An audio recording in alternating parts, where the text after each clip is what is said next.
Bonjour à tous, aujourd'hui je vous propose donc un exercice pour les secondes, chapitre les fonctions de référence, et on va essayer de regarder un petit peu la fonction carré. Alors je rappelle que la fonction carré, c'est celle qui est définie sur R et qui associe à x son carré.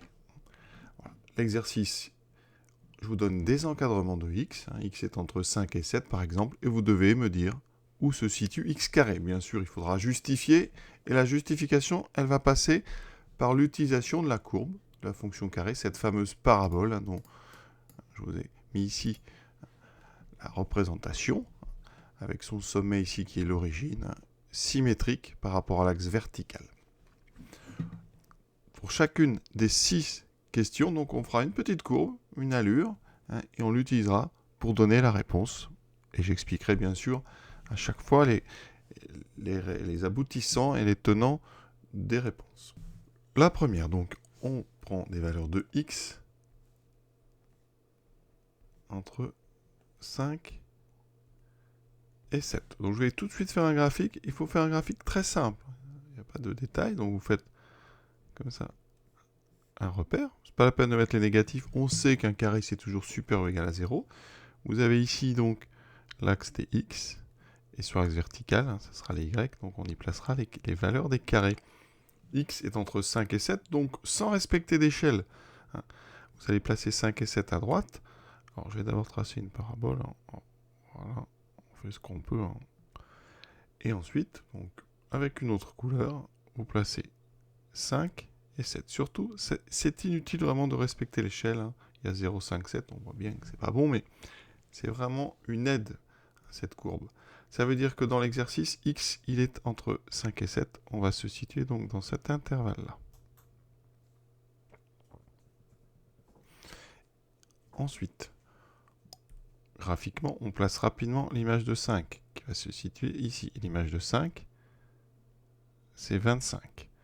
Et ensuite, l'image de 7, 7 au carré, 49. Ça veut dire que les images de tous les nombres qui sont sur ce segment qui est en jaune se trouvent... Je vais faire peut-être un petit agrandissement. Les images donc de tous mes réels qui sont sur le segment jaune, vous allez retrouver sur la courbe, ça correspond aux points qui sont sur cette partie de la courbe ici. Là à là. Donc les images des valeurs qui sont entre 5 et 7, vous les trouverez sur l'axe vertical. Ce sont donc tous les points qui correspondent à ce segment sur la courbe vert. Et c'est donc ici cette partie sur l'axe des Y. Donc c'est des carrés qui sont entre 25 et 49. Vous voyez, donc la courbe nous dit que si x est entre 5 et 7, alors son carré est entre le carré de 5 et le carré de 7, donc entre 25 et 40. Alors ça, vraiment, c'est assez évident parce qu'on connaît des propriétés. On sait que deux nombres positifs sont rangés dans le même ordre que leur carré. Donc, si vous avez un nombre entre 5 et 7, forcément, comme on n'a que des nombres positifs, eh bien, les carrés vont respecter cet ordre. Ils seront donc entre 25 et 49. Pas de problème. L'idée, c'est vraiment de mettre en place un raisonnement en regardant la courbe. Deuxième question. On prend maintenant x négatif entre moins 12 et moins 7. Et je prends des inégalités strictes. C'est-à-dire que x ne peut pas faire moins 12 et ne peut pas faire moins 7. Toujours ma parabole. Ici, les valeurs de x sont négatives. Donc je vais me trouver à gauche. Donc je vais juste placer moins 12 et moins 7. Autrement dit, mes valeurs de x, vous les trouverez ici. Alors cette fois-ci, ça sera un segment qui est ouvert des deux côtés. On regarde ensuite sur la courbe les images donc, des bornes de cet intervalle, donc de moins 12 et moins 7. Le carré de moins 12, c'est 12 au carré. D'accord? Je rappelle, moins 12 au carré, c'est comme 12 au carré. La fonction carré est paire, ça fait donc 144. Encore une fois, je ne respecte pas du tout les échelles. Et ici, on va placer le carré de moins 7. Le moins est au carré, ça fait comme 7 au carré, donc 49. Vous voyez qu'ici, les images donc, de tous mes nombres entre moins 12 et moins 47 vont, ici, si vous regardez, vont tomber entre 49 et 44. La portion de courbe qui m'intéresse, c'est celle-ci. Et donc sur l'axe des ordonnées, ce sera tout ce segment ici qui va être atteint par les abscisses qui sont sur le segment ici que j'ai mis en jaune. Réponse, si x est entre moins 12 et moins 7, alors son carré sera strictement entre le carré, donc attention, il y a inversion entre le carré de 7 et le carré de 12. On pourrait aussi l'expliquer autrement. Sur moins 12, moins 7, on utilise ici la fonction donc carré, donc la fonction qui est x associée x2, qui est strictement décroissante sur donc, les nombres négatifs, c'est-à-dire sur R-. Vous avez ici deux nombres négatifs, donc quand vous utilisez cette fonction qui est une fonction décroissante, elle inverse l'ordre. Les fonctions décroissantes inversent l'ordre. Donc ici, l'image de la plus grande valeur de x deviendra la petite valeur image, et la plus petite valeur de x donnera la plus grande valeur image. Il y a inversion de l'ordre très important. Donc c'est pour ça que deux nombres négatifs sont rangés dans l'ordre contraire de leur carré. Parce que vous utilisez la fonction carré qui est décroissante sur R-. Donc c'est très important de savoir où vous allez utiliser la fonction et quelle est la propriété que vous utiliserez. Sur les nombres positifs, elle est croissante, elle n'inverse pas. Sur les nombres négatifs, elle est décroissante, elle inverse. Troisième exemple. Ici, deux nombres positifs, 0,1 et 1,4. Donc je vais utiliser la partie droite de la courbe. En fait, on n'a pas besoin de la partie gauche. Je place 0,1 quelque part, 1,4 à côté. Cette fois-ci, j'ai ici une inégalité large, donc on va prendre le 0,1, mais par contre, elle est stricte en 1,4. Vous calculez l'image de 0,1, voilà. Graphiquement, ça vous donnera le nombre qui est ici. Alors le carré de 0,1, c'est 0,01. Ensuite, le carré de 1,4, 14 au carré, vous devez connaître, c'est 196. Donc ça, c'est 1,96. Très important, il faut connaître ces carrés. 14 au carré, c'est 196. Donc 1,4 au carré, 1,96. Ça veut dire que ici, vous allez atteindre toute cette partie de la courbe. Donc ici, donc, fermé pour le carré de 0,1 et ouvert pour le carré de 1,96. Autrement dit, quand vous allez utiliser donc la fonction carré, vous utilisez donc une fonction qui est ici strictement croissante sur R+, puisque vous utilisez ça sur des nombres qui sont positifs. Donc il y a conservation de l'ordre. Je vais l'écrire parce que ça c'est important. Conservation .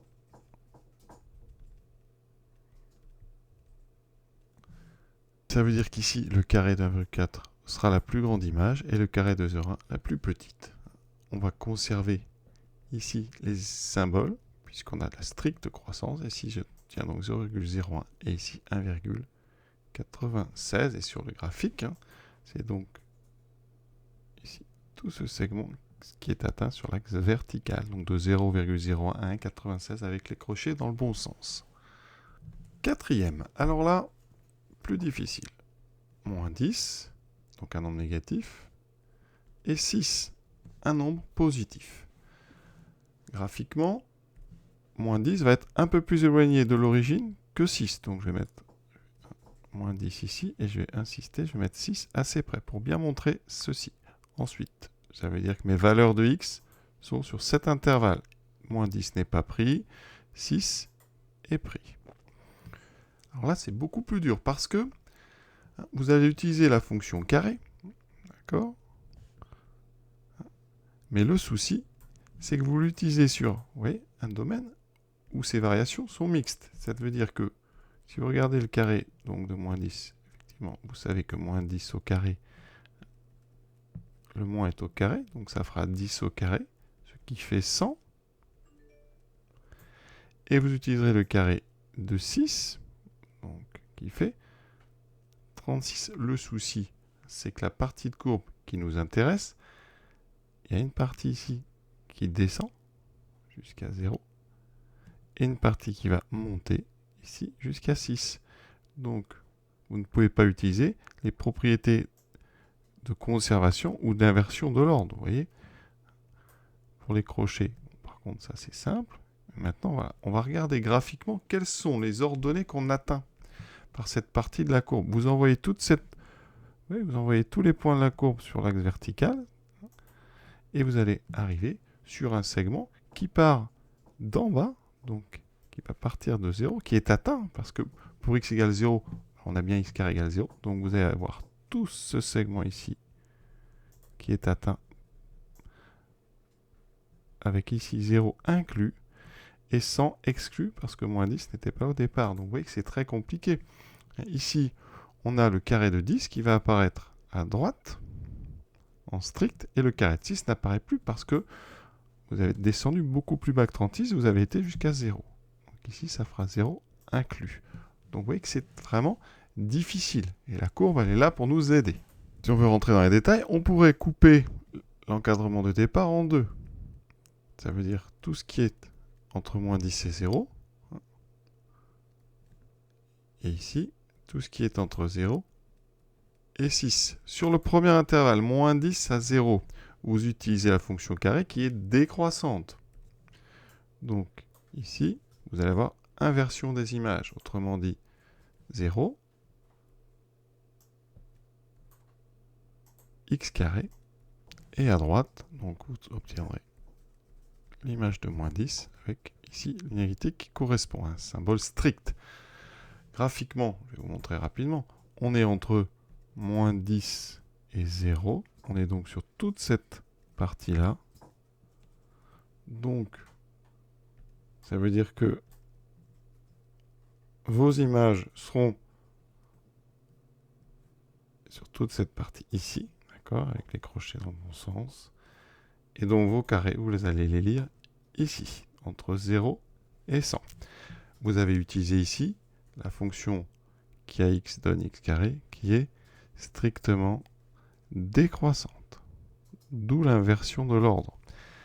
De l'autre côté, on utilise la fonction carré qui est strictement croissante. Et donc on a conservation de l'ordre. Sur un dessin, on se situe entre 0 et 6. Donc vos carrés, si on va rapidement, voilà, vous les trouverez donc ici entre le carré de 0 et le carré de 6 qui vaut 36. Conclusion ici, voilà. Donc on doit avoir ces deux choses-là, hein, avec un ou, donc on réunit tout ça, ça fait x carré entre 0 et 100, hein, avec un symbole strict au niveau du 100. Vous voyez, c'est quand même compliqué, c'est pour ça que ça, on va le faire par un dessin. Donc un dessin qui va très vite, je le refais une deuxième fois, vous faites une petite parabole, comme vous pouvez.